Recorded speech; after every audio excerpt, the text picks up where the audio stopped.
You're listening to Make It, a podcast by Bonsai Creative that helps aspiring professionals in film get where they're going faster by dissecting the advice, knowledge, and insights of professional creatives in the film industry. I'm your host, Chris Barkley, and with me today is my good friend and Make It podcast co-host, Nicholas Buggs.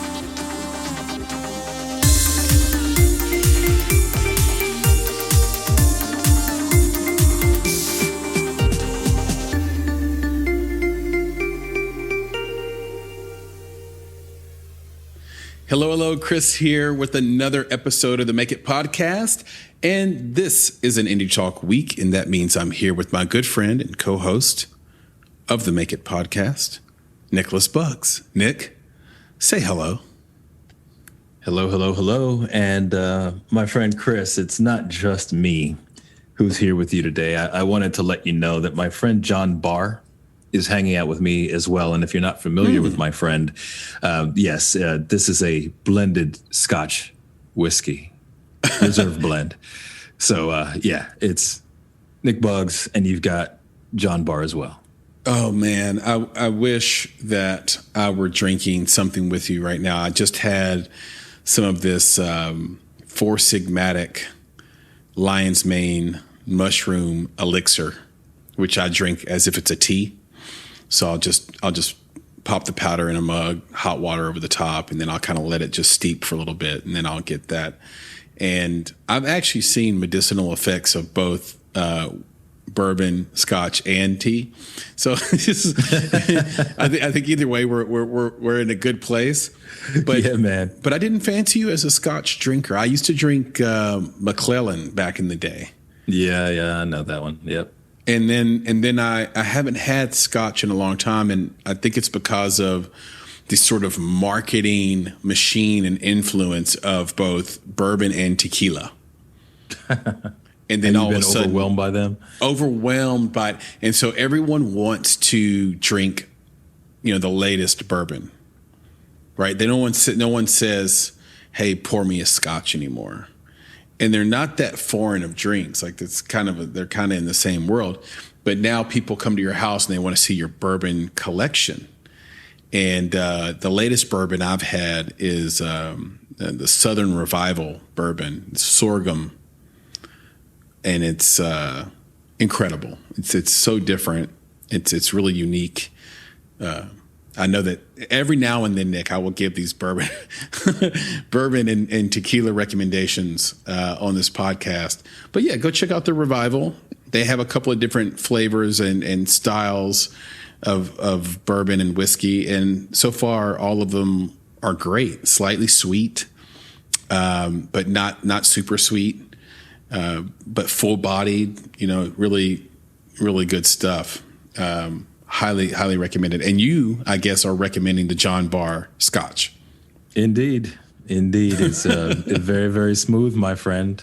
Smooth like this podcast. So, we got to roll with the John Barr. Are you getting notes of bark and soil?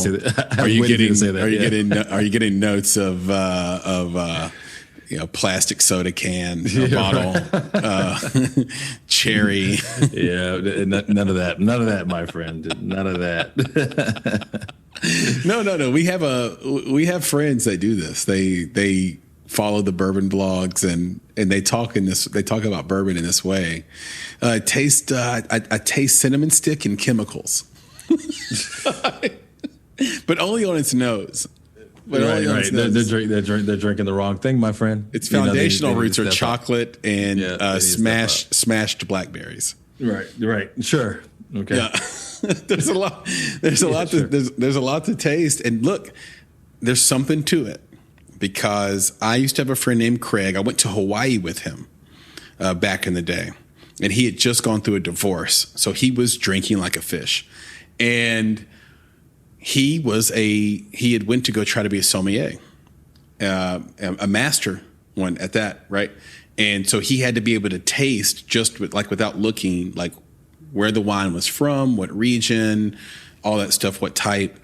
And when I tell you he could taste it, he'd say, "No, okay, so tell me you taste the orange peel." I'm like, "I don't taste any. I just taste red wine. I don't taste anything." And then he's like, your palate isn't refined. Which is like this cool thing you can say to anybody, right? Like you can, whatever. Like, whatever. Like, do you follow this line of logic? No, I don't follow. You're not there yet, bro. Right. Yeah. Step up your game. Yeah. Wake up. You've been asleep too long. Wake up. Right. Quit being a sheeple and come with me. Right.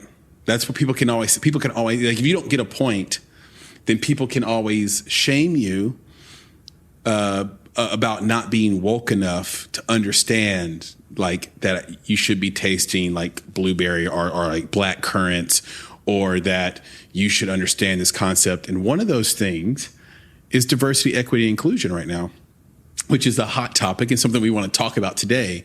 And and look, we're two black guys that have a film company, a boutique film company, and run a podcast. And I don't think that's very common. And so we should be affected by diversity, equity, inclusion. And I think we are affected by it on a daily basis. And we should have a POV on it.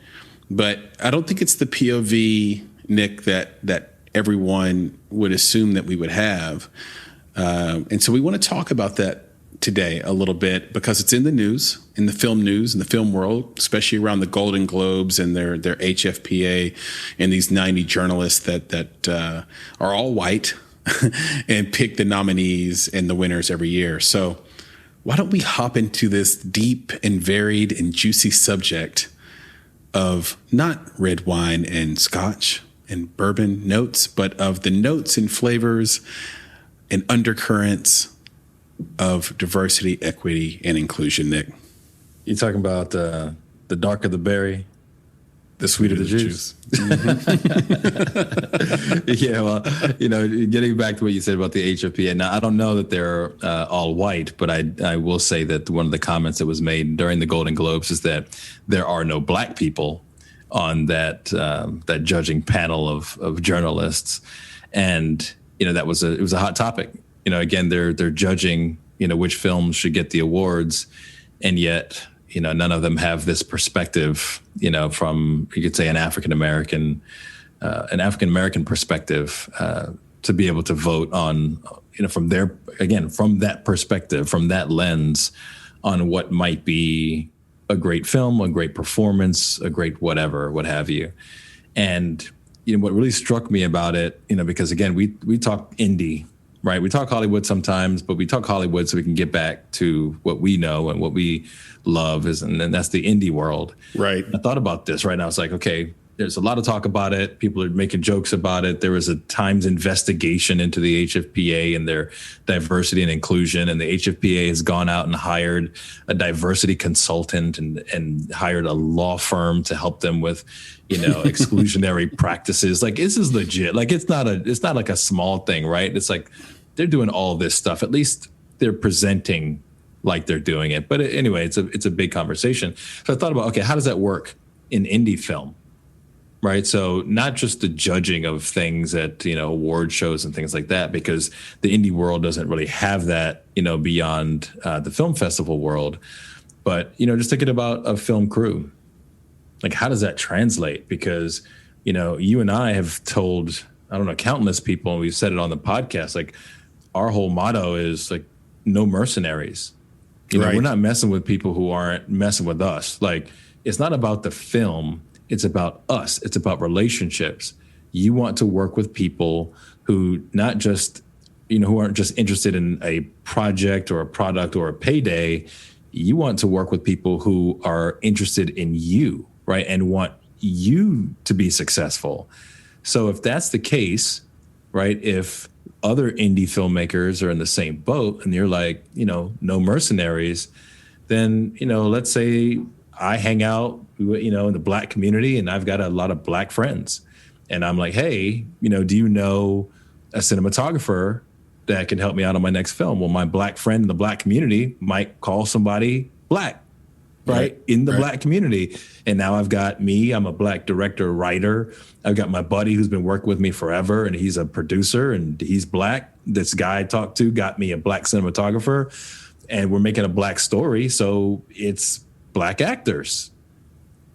Does that mean I'm excluding non-black people from the production? I wouldn't say so. But in the world that we're living in today, could someone point the finger at me now and say that I'm not being inclusive of other folks because I didn't offer the opportunity to someone who was not black?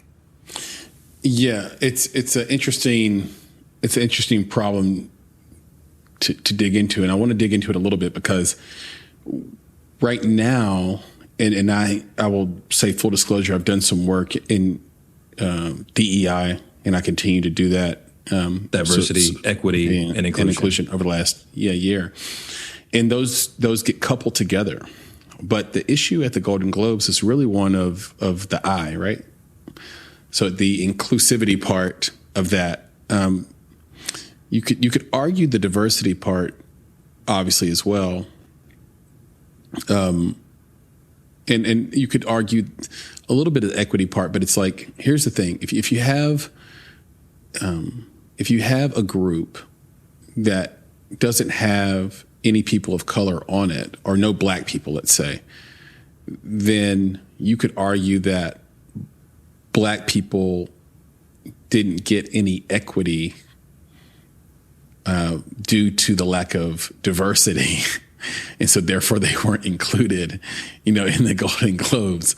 So you could level it up, but I do think you have to kind of separate them to figure out where the root problem lies, because this is where the Academy gets a little bit better than the Golden Globes, right? Because the Academy will send out screeners to people who work in Hollywood and so if you're working in Hollywood, you're going to be able to vote for the best film.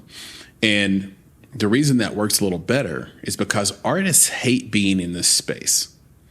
Artists want to make great art. They're trying to express something in this specific way that only they can express it. And that has nothing to do with the politics and the zeitgeist of the times. So when they have to be pulled out of this world to think about the financing of the film, which they have to think about, but it's not something they enjoy, right? We know that for a fact. When they have to be pulled out to think about the branding and marketing, right? We deal with that on a regular basis, Nick. It's outside of their scope of what they want, the zone they want to be in to create the best possible art. And now they have to think outside the box, right? To think about, how to deal with the political and social movements and changes of the times.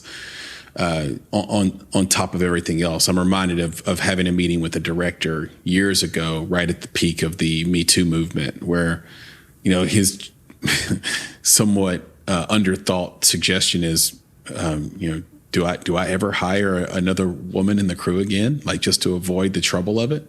And it's kind of this ham-fisted, silly response. But the spirit of it was, I don't want to ruin my good name. And I don't know what, there's a trust issue behind that statement where, okay, I don't trust the intentions of people anymore because this has been presented to me. So to go back to it, I look at it like this. If you have just one black person in this group of 90 journalists, you might get some black projects nominated because then that person would be interested in a black story. So to address the inverse, which is what you talked about, okay, well, if I have an all black, if I'm a black director, I might have black producers. If I have black producers, I might have black cast. If I have a black cast, because I have a black story, I might have black crew, and then I don't have any white people in the crew, right? Well, this reminds me of the claim that black people can't be racist because we don't have a position of power in society that would allow us to be racist against the majority group. I don't believe that because I've seen black people be racist before. I've just seen it happen, and not against white people, but against other people and other races. But you can be that way. But the idea is simply this. This is where it gets interesting.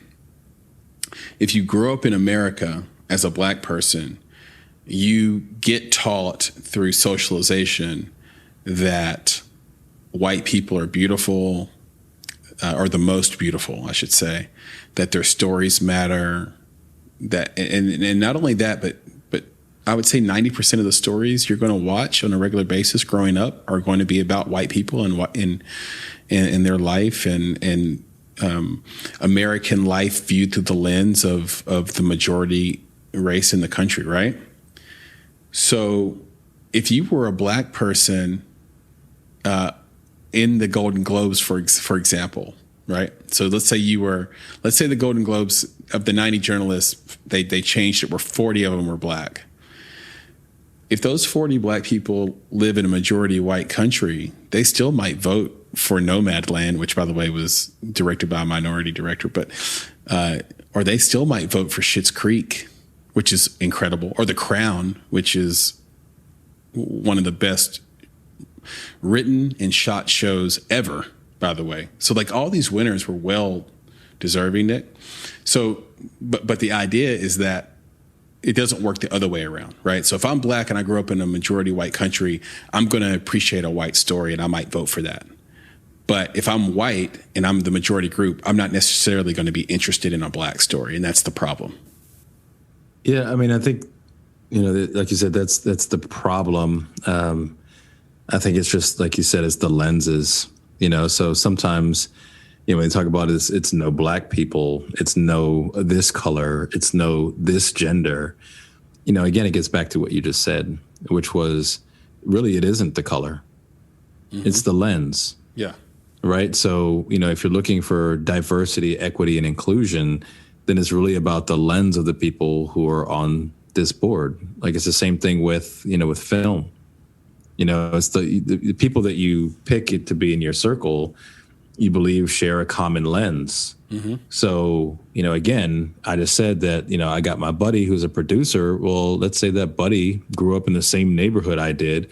And let's say it was a black neighborhood but he's white. Right. So now, okay, I've got diversity, but his lens isn't any more diverse than mine would have been had I grown up in this neighborhood. Mm-hmm. Right. So again, it begs the question about, what is the purpose of this diversity? Is it skin color diversity or is it cultural diversity? Right. Those are two different things. Yes. And I think that where, again, all of this stuff is getting muddied, that's why it was interesting for me, again, as a black person sitting here, watching the Golden Globes and listening to the jokes and they're saying, 90 journalists and none of them are black. Okay. Well, again, yeah. What if he was black and he's from Scandinavia and he was adopted by white parents. The one black guy in Scandinavia. Right. And he was adopted by white parents, right? Like, his lens is still going to be just like you said. It's going to be Nomadland. It's going to be these, and again, these films are great films. It's not like you're saying that they're not good and that they only won because they're white. But it's just like, again, that's the thing that struck me. Is just that there's all this conversation, and like you said earlier about being woke. It's like, I'm gonna have to coin this one. Woke is a joke, right? Like it is, because it's like you actually don't understand what you're talking about. Like, it's not about the color of a person's skin always, right? It's about the culture. It's about the community. It's that. And then, in the independent side, I think that there is opportunity there to find people from a certain community to be a part of your film, or who understand a certain culture that could be part of the lens of your film. But again, to just, seek people out, or even the opposite, forget seeking people out, to point the finger at filmmakers because it appears as though they lack inclusion. I think we got to be very careful about that, especially like you said, if I'm a writer director, the story that I'm writing is from my lens. So it's very important to me to have others who share a similar lens to lend to the story, right? If I bring someone in, even if they have talent, doing a specific thing, it may be a challenge for them to leverage their talent in the lens that I need, right? So if I'm seeking someone, I'm looking for both the talent and the lens. And sometimes that can appear to be exclusive of certain people, But the idea is, again, it's a cultural inclusivity for the purposes of getting your story told the way that you envision getting the story told. Right. The culture is the key, because in the term you're going to hear a lot going forward, a lot in 2021 for sure, is cultural humility. And that is going to replace other terms that we use. So in the DEI world, cultural humility is going to be the new concept. And the idea is that you mentioned the idea that a Black person could live in Scandinavia but was adopted. Well, that person, you don't need to have the culture shock that could put that person back on their heels because they didn't sound or look or act the way you expected a Black person to act. That's critical. And I think about the question we asked Emil Gallardo in our interview with him a few weeks ago. Hey, you and your Chinese, I believe he's Chinese, co-writer wrote a movie that HBO picked up about a teacher who was Black. So, but his thing was, well, she won the job as a great actor, but I could write the story because my mom was a teacher, not because I have this background in being a minority. Like, we didn't write this because we were minorities and we could understand how a minority might feel to be a teacher in this situation. I wrote it because my mom was a teacher, so I understand the world of teachers. And so right. With cultural humility, what you end up having is actually more inclusivity, because because it brings in a larger swath of groups based on more factors than just race, right? Because now it's like, okay, here's the culture. I grew up in the South, but I grew up in the South as a biracial lesbian, let's say, right? So with cultural humility, you sit back and you wait for them to explain that culture to you. It's not an attack on you. It doesn't feel forced. And I think it brings more people together, because that's going to be the issue is when you make blanket statements like this, like you talked about, Nick, about, going after the filmmakers and putting them back on their heels for basically having a no mercenaries point of view, which is the best way to make art, right? We always emphasize this. Let's play games with people. Let's play long-term games with long-term players. That's been our POV, right? So you make something that's okay with somebody, make something again, it gets better, it gets better, it gets better. And then eventually you start winning awards, right? We talked about our good friend of the podcast, Maki Dap. Yep, for sure. Well, he keeps playing with the same cinematographer over and over and over again, right? Micah Sims. Yep. And eventually they just keep making better and better stuff. He keeps playing with the same group of producers and cast. You always can find a familiar face in his short films or his features. And then eventually they just learn how to work together, and it just gels, like being on a team together. So the idea isn't necessarily, the idea isn't actually big enough, right? The concept of DEI is larger than the concept of no mercenaries. So I'm going to work with the people I know. We're going to make great art, and hopefully the art reflects a good swath of society that everybody from all backgrounds and cultures can enjoy. But DEI is larger than that, which says, hey, what can we do as a society to make it easier for, let's say, a Maki Dap to have, and he's a bad example because he has Asian children he's adopted, right? Like he's not in this group of people who is a one-way thinker, right?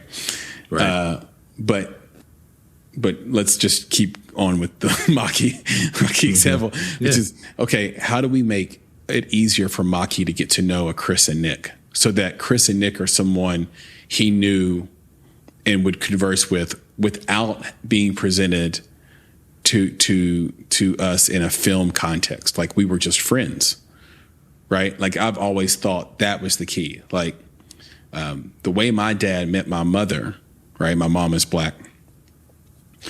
is he grew up in the military as an Army brat. So he was around so many different kinds of people that he had no aversion to, he lived in all these countries and all these states, and people just became people. And so I've always believed in that too. And so it's what you said, Nick. It's about culture, not about your skin. So he was able to just walk up to my mom and have a conversation, and do some slick shit like light her cigarette and stuff like that. So, stuff that used to turn people on. Like, right, yeah. Well, one day we'll do a podcast about that, like things that used to turn people on. Let me light your cigarette for you. Right, yeah. So that's how he was able to do that. So how do we take that message and share it with everybody? How do we make it easier for a black person to walk up to a white person and not let their race get in the way of their friendship? In the early part of their friendship, right? That trust thing that happens, right? Like, I just want to be your friend. I don't care that you're white, but let's find where we're common instead of where we're different. And I think a lot of the conversation, especially when there's an attack on filmmakers like this, the conversation is, let's talk about how we're different instead of how we're alike. Yeah. And I think that, again, from the indie filmmaking perspective, there are opportunities to, you could say, break down some of the walls that might have been created by, our parents, our grandparents, so some of the walls that we don't even know exist. Maybe there's a natural way to do that. But like you said, the bigger conversation, the bigger play is just how does society manage these things? So it's not enforcing inclusion on a film set. It's about enabling or promoting, the sharing of diverse views and cultures before you even get to the film set, right? Yes. It's like us being, exactly. Making friends. Yeah, it's like us making friends at film festivals. Like that's an opportunity for that type of openness, the type of discussion, that sharing and friendships to be forged. So really, it's all outside of that. So yeah, what opportunities can be created in the independent film, right? What they do in Hollywood, let them do that, right? Right, because Hollywood's a different beast, Nick, because Exactly. because the cast and crews, they're so large, right? Like the credit on a film like Tenet has 10,000 names on it, and They're bound to be diverse. And I'll take something that you always say, which is, does anyone care if the gaffer was black? Well, or does anyone know? Right. And the answer is someone knows. Someone cares, but the viewing public won't show up on Twitter, right? Because we want to see the big names and the big opportunities given to black people and people of color in front of the camera or directly behind the camera, right? But the true issue is much larger than that. The true issue is, how do you get a black gaffer? How do you get more women writing in Hollywood, for example?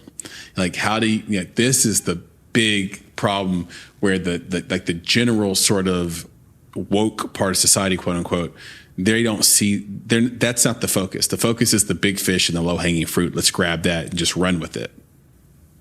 Yeah. And for me, it's just, I think, so if we, again, take it back to the indie film community, I think really the opportunity is just to, get these folks introduced to one another, right? Get them to talk with one another. I think that there are some things that, Chris, you and I we're the idea engines. We probably just need to sit with this for a little while and say, hey, if we mix this group that's always together, right, with this group that's always together, let them make friends, right? Let them mingle, make friends, because otherwise they wouldn't have. Right. Mm-hmm. That's the idea. It's like, we're not forcing you. We're not telling you have to work together. We just want you to have an opportunity to talk to one another, introduce yourselves, potentially make friends. And then that should naturally, if done on a larger scale and if done continuously, will then naturally grow into the fact that, or into an environment where these people are no longer mercenaries. Now they're friends. Yeah. Right. Like, that's the idea. And it's not happening on a film set. That's not where you need to focus it. It's a broader conversation. Yeah. It brings up just the largeness, the largesse, if you will, of the problem. And you're starting to see factions break off, right? Like there are certain people who say, hey, as a black person, first thing I want you to notice is that I'm black, so that you can have the cultural humility, like I said, to walk up to me differently and be a little bit more conscientious in your approach to me. And then there's another faction where it's like, I would hate for you to view me as a color first. Like I want to be judged on the merit of this is something people have to understand. And I don't know any black people that think differently than this when I pose it to them. Do you want a job because you're black? No, every black person knows says, no, I want a job because I was qualified, because I'm good. I just want the opportunity to get the job. But please don't we get embarrassed by that. All the black people I know that feel like that could be the case, completely embarrassed by the idea that, you've taken pity on me. Like I'm getting a job because of politics or because you had to. And so therefore, at the very foundation of my work, I will be put in a different category and will not be able to rise within the organization or rise within the team, because everyone will know that I didn't get here through my own merit and talent. And so nobody wants that. So like I say, I would hate for someone to view me as a color first or as a race first before they get to know me as a person. And you think about sort of the size of and scope of the problem, and there's a game society plays, and society plays this game all the time. The game is, let's talk about symptoms and not about the disease. So everything you hear about every day is always a symptom of, a symptom of, a symptom of. So the disease itself is foundational at the base camp of society, where it's, let's get diverse people in a room and find their commonalities. See, when you focus on the symptoms of a thing, you find you're looking for the wrong thing. You're looking for how to put the fire of the symptom out, and you do that by finding why you're different. And that's, I think, a fundamental lie and game that society tells over and over and over again. Yeah, and I think, one of the big things for me, one of the reasons why I wanted to have this conversation with you is because, this is, like you said, it's bigger than the Golden Globes, right? It's bigger than any one film set. This is a big conversation that's being had right now. And, I wanted to basically share that, again, as an African-American male, I understand that it's not black and white, right? It's not that simple. It is not about color. It's about this, like you said, if it's cultural humility or cultural diversity, it's about having access to different people of different cultures in general, right? Just in general, just being able to interact with them such that you can make relationships, you can make friendships, you can identify, people with specific skill sets. Again, it's not because of their color. It's just a matter of getting access to a different set of people that, for whatever reason, there might have been cultural constructs built around you that you didn't even know existed. Right. So I think that's it. That's the idea that I think that DEI, diversity, equity, and inclusion should really be focusing on, right? What are the barriers to people just having the opportunity to have these conversations and make friends with one another, so that when it becomes time for things in the professional world to kick off, then there's more openness and there's more equity in that. So again, I'm basically siding, with some of these filmmakers saying it's not that easy. I feel for you if you're being challenged by anyone in this way. It isn't as simple as skin color. I'll say that again and again and again, because I really believe it.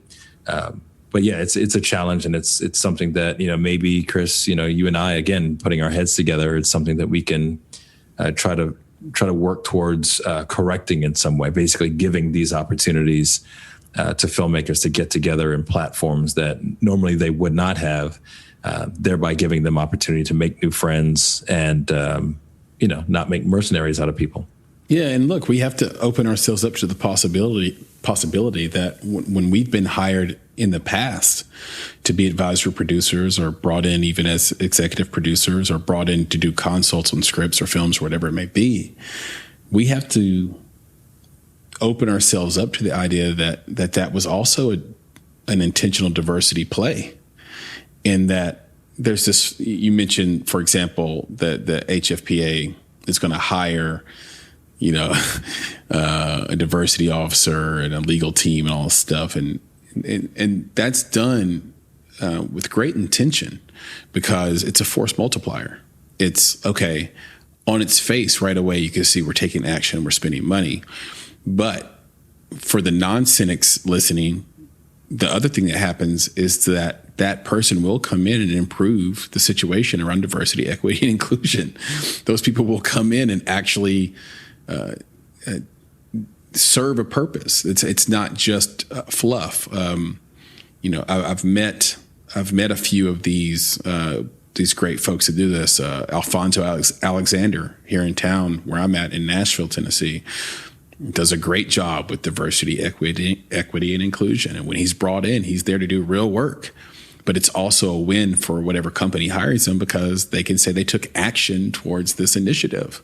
And so when filmmakers hire us, we have to at least say, I mean, as ironic as it might seem in this conversation, like, hey, Bonsai's working as our AP here. And so we have, not only do we have a more diverse production team, but we also have the ability now to open ourselves up to Bonsai's network, which includes people of all cultures and races. So it becomes this force multiplier win for those filmmakers. I don't know if that's ever happened. I don't have any proof, Nick. But we have to at least open ourselves up to the possibility. Of it. And that's kind of funny enough, the experience of being Black, which is like when something doesn't happen for you, every Black person I know asks, did that happen because I didn't deserve it, or did that happen because I was Black?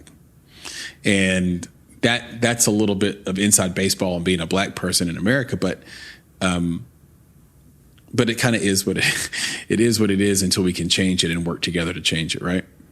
Yeah, for sure. And I think that it's good that we're having the conversation, right? And I think that's the key for me in all of this. It's let's have a conversation about it. Like, I'm not dictating to anyone, right? And I don't think we should dictate to one another about this stuff. It's just, let's have a conversation. Let's see what we can do here. Let's identify if we have, personal biases that we didn't realize, or we just have, like I said, there's constructs. They're invisible to us because we didn't create them. We just were born into them. This isn't about exclusion. Right. This is something different. So, yeah, let's just have the conversation. Let's keep it going. Let's see what we can do, in the indie film world to open ourselves up in general as people to other people. And, hopefully that will cascade into the film projects, in a way that we've never seen before. So we'll see. Right. And I think we have more willing hearts than ever due to the current zeitgeist. And I think a good place for us to wrap up is just on that optimistic note, which is that I think there are a lot of people who have their heart open to change and to this conversation. You mentioned force being a bad tool to use, a bad weapon to draw. I completely agree. Another game that society and particularly politicians like to play is a game where they pretend that the input of force does not create the output of blowback. Yet throughout history, we know blowback is real. We understand the anthropological root of the Hatfields and the McCoys. We understand what it's about. We understand Cain and Abel. We understand like the oldest stories in time have to do with the input of force and turning around some type of blowback or some input equaling the blowback. So, we bomb a country, that country bombs us. That's real. That's real life. Martin Luther King, Malcolm X try to change the world. Those that don't want that change and that have thrived in the status quo, kill them. Right? We now know that Malcolm X was for sure assassinated by the FBI in cooperation with cooperation from undercover police officers in New York. So we understand it. We know that's what it is. And so if we know force is a really bad tool, I don't know why we keep pulling that tool or that weapon out. So I completely agree with you. I think people have an open heart for it. Force is a bad weapon, bad tool to use. Let's not use it. Let's bring people together with ideas that unify versus ideas that divide. So, Nick, with that, as always, this has been a fun conversation. I always learn something new, and I appreciate you joining, man. Yeah, my pleasure, man. And again, this is a big topic, across societies. And I think it's, again, important for us to just have a conversation. Don't point the finger. Don't make enemies or villains of people in the process. Just have a conversation. Absolutely. That's the way to go. We'll keep the conversation going on this end for sure. And we'd like for you to keep the conversation going. Man, I'm on fire with these segues tonight, Nick. By reaching out to us at contact@bonsai.film. That's contact@bonsai.film. So contact@bonsai.film. For those emailing us, thank you for the engagement. We really love it, and keep it coming. Also, here's a fun thing that gets mentioned on every podcast except for ours, so we're going to start mentioning it. Ratings and reviews help. Please go to Apple Podcasts. Rate or review. Rating takes under 1 second. Like you just click 5 stars and you just keep it moving. Reviewing's I know it's painful. It's like harder to do. You have to think about what you're going to say for 3 sentences about our podcast, but it really means the world to us. It helps people find our podcast. It keeps us relevant. This is a passion project for us. So please go to Apple Podcast or the podcast player of your choice and do rate us 5 stars. But I would say preferably on Apple Podcasts. And leave a review. If you find the time and you have, let's say, a minute or two, you want to write a couple of sentences about our podcast and what it means to you, we'd be eternally grateful. So thank you for that. You can also reach out to us on social. Most folks do that, actually. You can go to _bonsai creative. So _bonsai creative. That's on Instagram and on Twitter. On Facebook, you can find us just by searching for Bonsai Creative, and we'll come right up. If you want to reach out to us directly, that us is me, Chris Barkley, and Nicholas Buggs. You can reach out to me at Flame in Your Heart on Twitter.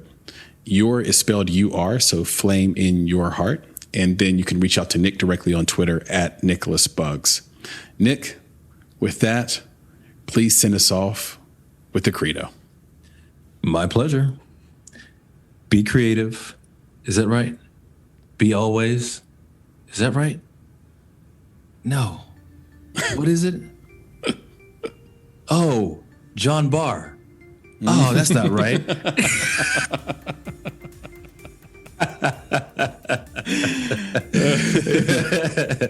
As always, folks, don't drink and podcast. So, as I was going to say, be better, be creative, and be engaged. And don't drink scotch while you podcast. Thank you for listening. I love it. It's great, dude. This is awesome. Peace. Laters. Later. You've been listening to the Make It podcast. To find more information about this week's topics, including links to relevant blog posts, projects, and indie creatives, please visit our website at www.bonsai.film. If you haven't already, you can join our podcast community on Apple Podcasts or the podcast app of your choice by searching for Make It Bonsai Creative, and the show will pop right up. You can follow us on Instagram and Twitter at _Bonsai Creative and Facebook by searching for Bonsai Creative. And of course, if you're looking to take a big step towards your filmmaking success, go to www.bonsai.film and click on Book Us to schedule a free discovery meeting and needs assessment. You have everything to gain. Until next time, be better, be creative, be engaged, and thank you for listening.